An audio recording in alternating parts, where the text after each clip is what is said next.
Alright mga master, so welcome back ulit sa ating YouTube channel. So bala dito tayo ngayon mga master sa ating project. Ayan, so kung makikita nyo, yung project natin na nakaraan, bali ngayon isa ang actual wiring na natin. So tapos na po ito mga master, bali hindi ko na sa inyo napakita gawa ng nasira yung cellphone natin. So actual lang tayo, termination ng ating panel. So and then diretso energize na rin po tayo. Bali ipapakita ko na sa inyo mga master mamay pag-energize kung gagana yung ating mga ginawa. So kinabit ko na rin dito yung submeter nila sa labas, then itatap na lang na rin yung main mamaya. Okay, so ito yung ating mga circuit breaker.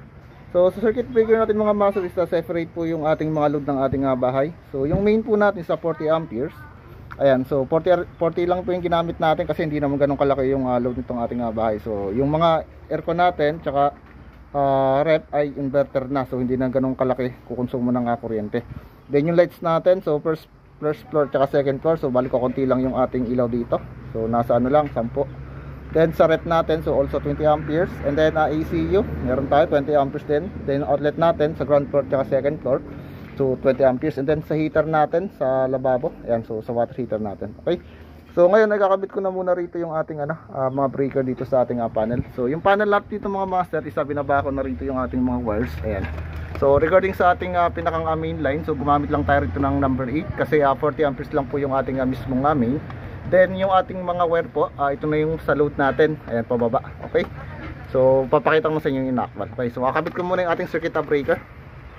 So circuit breaker natin mga master, bali plug-in type lang po yung ginamit natin. Ayan, kasi plug-in type yung ating rito panel. Okay, so isa-isa pa siya kakabit.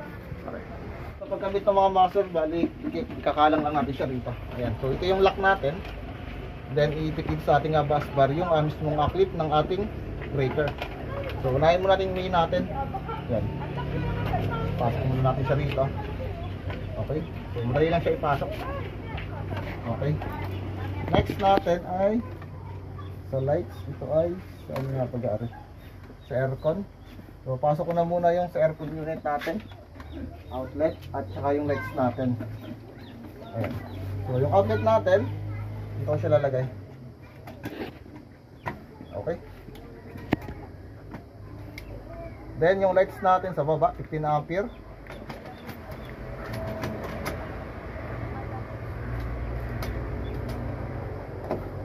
Okay, then yung sa rep heater at saka sa ECU natin. Okay, so dapat pala yung ECU muna, so lipat ko muna to. So ito yung ating ECU dito.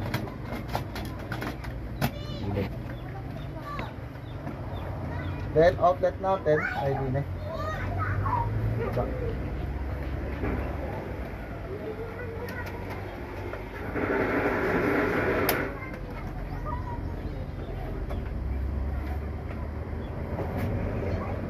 Then next natin ay sa heater.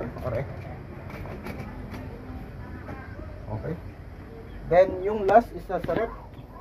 Ayan. Okay, so naikabit na natin. Bali una ko po muna rin terminate yung para sa main natin. Ayan. So gamitin natin siya ng cable tie para maganda yung pagkatira ng ating pagka-dressing ng ating wire.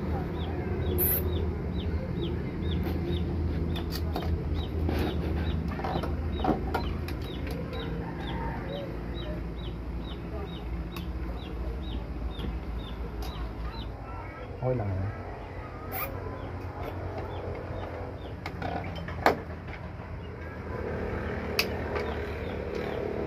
Ayan.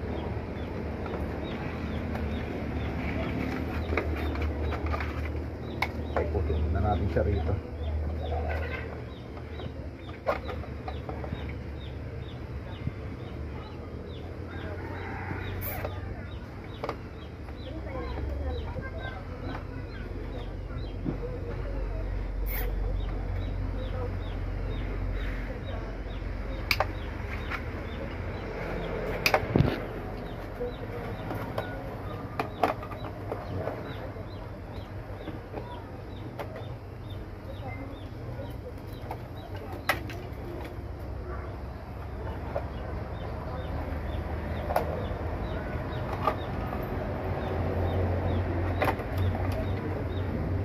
Yan mga master. Bali dito naman isa meron tayong tagging dito. So yung may tape natin, yung live natin, hindi mo yung tape yung ating neutral line. Yan, so una ko itatak dito mga master ay yung sa ano natin, neutral. Yan.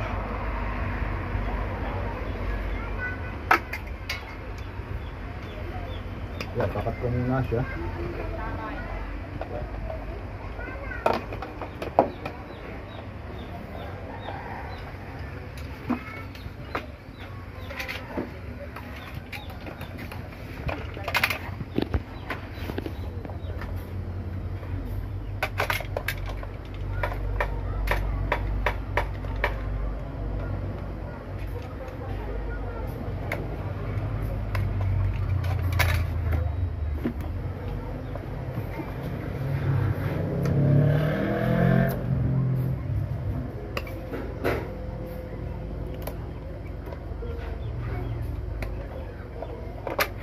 Dahil luluwagan ko na siya.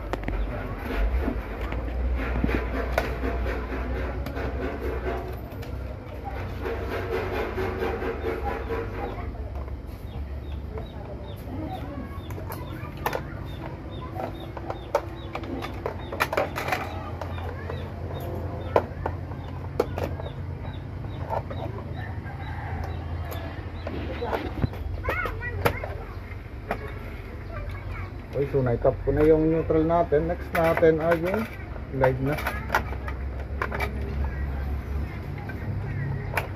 Okay. Malit lang. Malit lang, ganyan lang.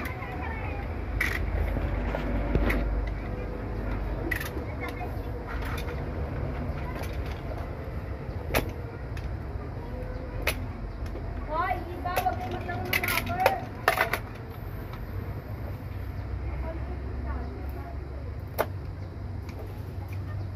Okay, so ito na yung live natin mga master. So ito na yung may tape ko na isa. So line to neutral system tayo rito. Dapat yung live natin is always nasa top ng ating breaker. So logan lang natin.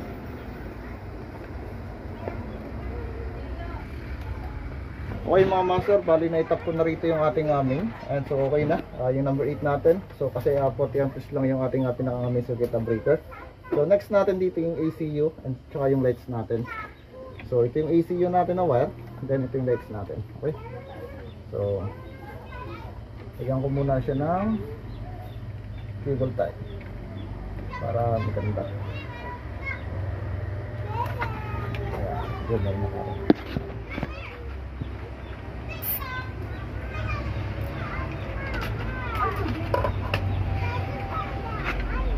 Sa mesa.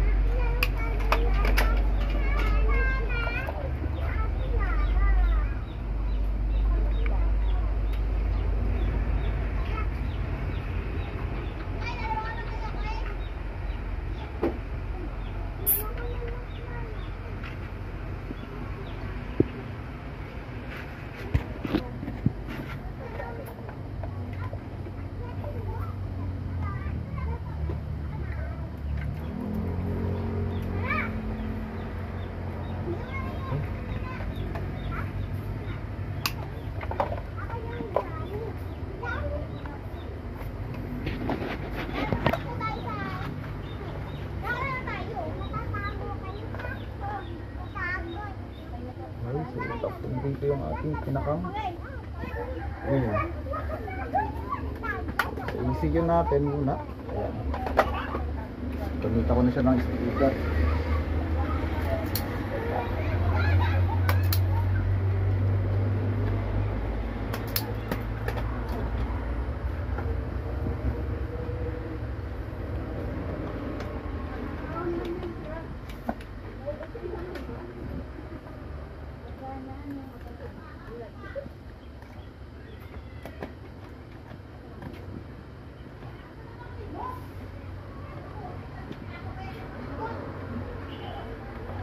Dito, sa kaya almost solo.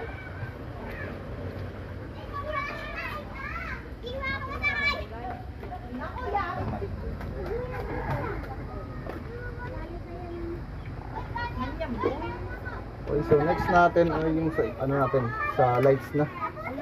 So meron tagging ako dito kung alin maunang itap. So ito. Yan. So itong may masking tape natin.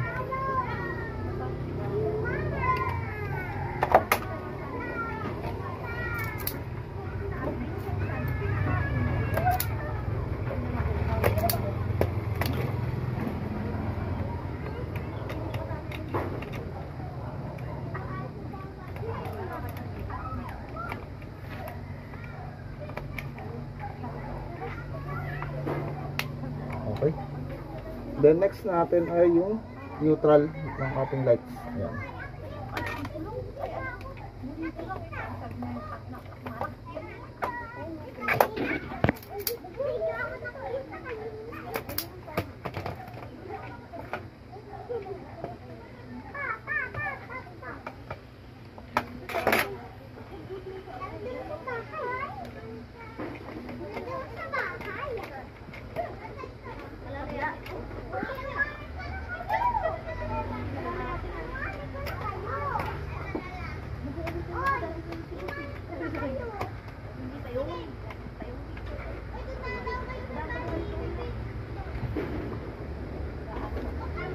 Okay, so okay na mga master yung lights natin sa EC at sa main. So sa kabilang side naman tayo. Ayan, so meron ako rito mga tagging kung alin dito yung ano natin tatak. So unahin natin sa ref. So ano to? Outlet. So ay sa heater. So sa ref, okay? So ito muna mga master. Ref. Ref. Heater. Saka outlet. Ayan. So ito yung pagkakasunod-sunod niya.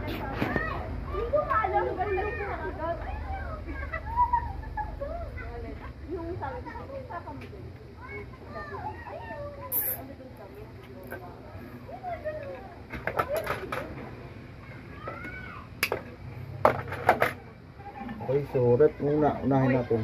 Okay. Yeah, so may iwan na yung ating anak. So heater ang next. So lagyan natin siya ng cable tie.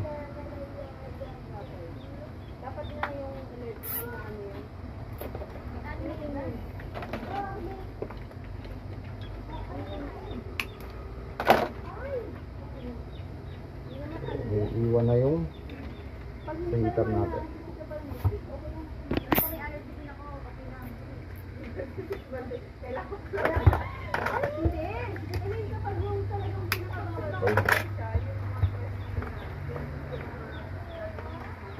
Okay, so unahin ko muna yung sa rep natin.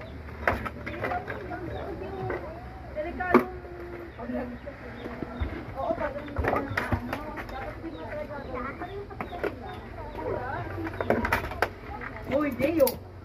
Sige, magpapasaya ang kamay mo.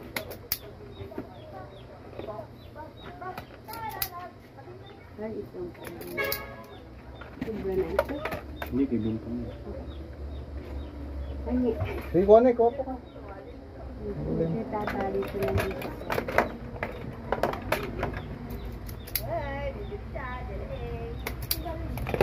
Okay, so luwagan na rin ito. So rep muna mga master yung tatap. Ayan.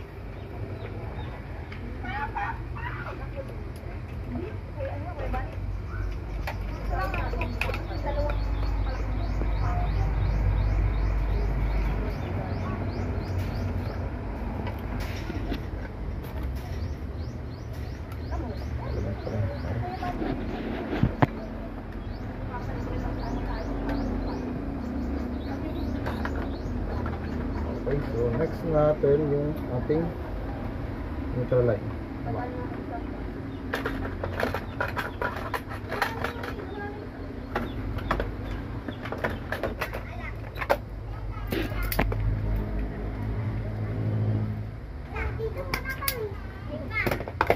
So luwagan ko na rin.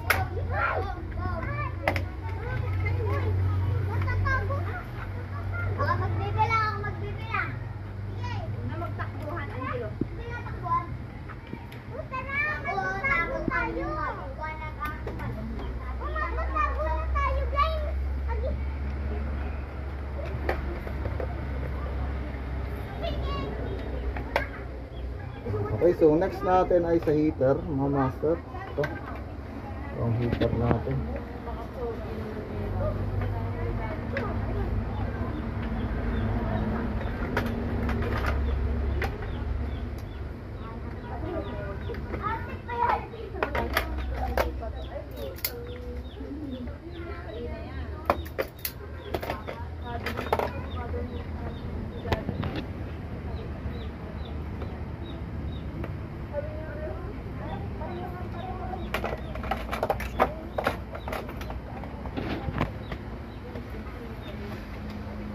Okay.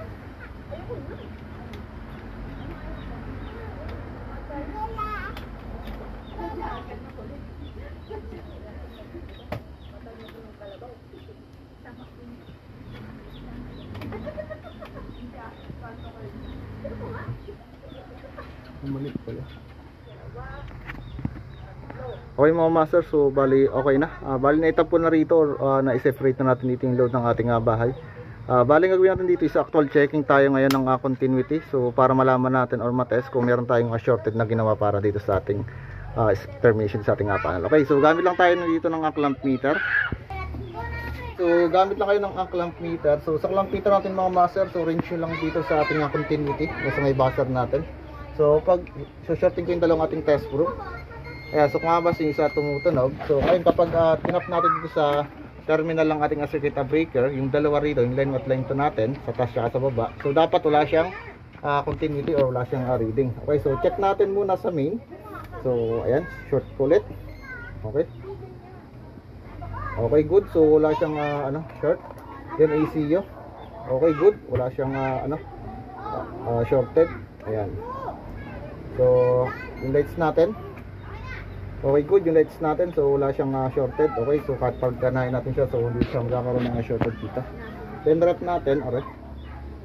Ayan, so okay, good. And then sa heater, okay, good. And then sa outlet, okay, good. Bali gagawin natin dito mga master, isa-supplyan na natin siya. So itatap ko na yung ating load side na gal sa ating submeter papasok po sa ating panel. So make sure isa naka-off muna yung ating lahat ng circuit breaker dito. Okay, so labas tayo.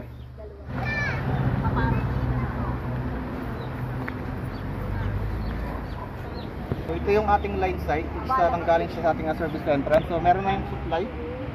Ayan, so check natin. So yung ating light, isa nakatap siya sa 1. Ayan mga master, so nakatap siya sa 1. And then yung output niya, isa sa number 4 dito. Pakita mo dito para sa dito. Ayan, so check natin 1, yung live natin. Then sa 4 yung output niya. Okay, so dapat wala siyang shorted dito sa 2 and 3. So check ko okay, so wala. So kasi dito yung ating neutral. Ayan check natin, AC. So check natin sa AC. Ayan. So AC tayo. So meron tayong actual so meron tayong actual na reading na. Ayan. So 234 volts. Okay. So ito na yung ating load side na. Ayan. So ano na natin, splice na muna natin. Para pagod na ako. Okay, so tap ko muna rin sa number 3 yung ating neutral line. So bale ginamit ko rito isa service drop lang para makatipid yung ating client. So bale ito naman ay temporary lang. Kakabitan din naman to ng ang sariling kondator.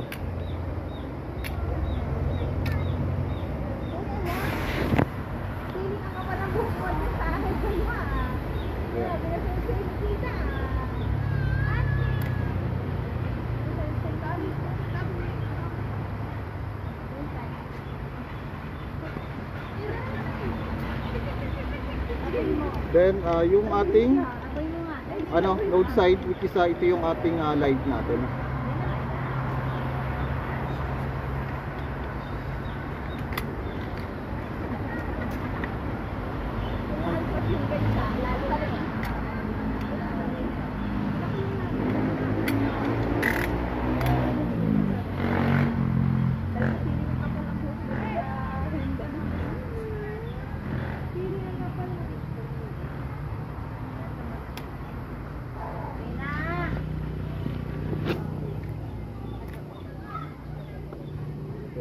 mga master. So nasa live po tayo. Ayan.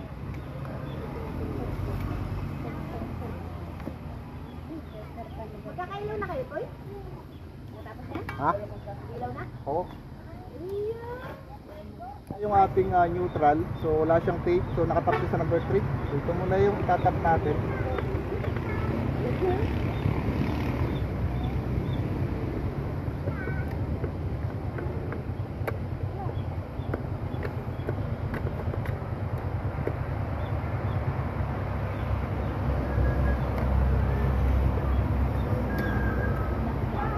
Uy.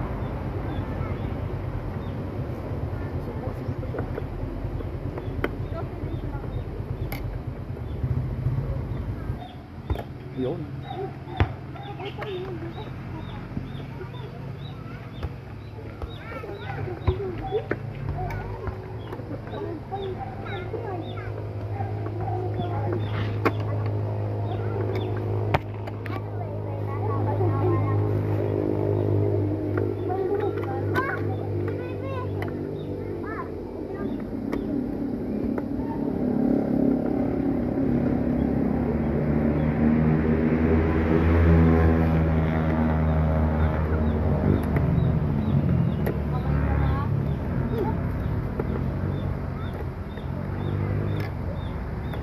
Natin yung live number 4.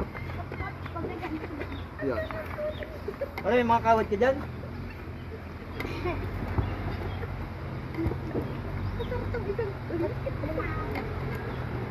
Okay, so sigipan na natin.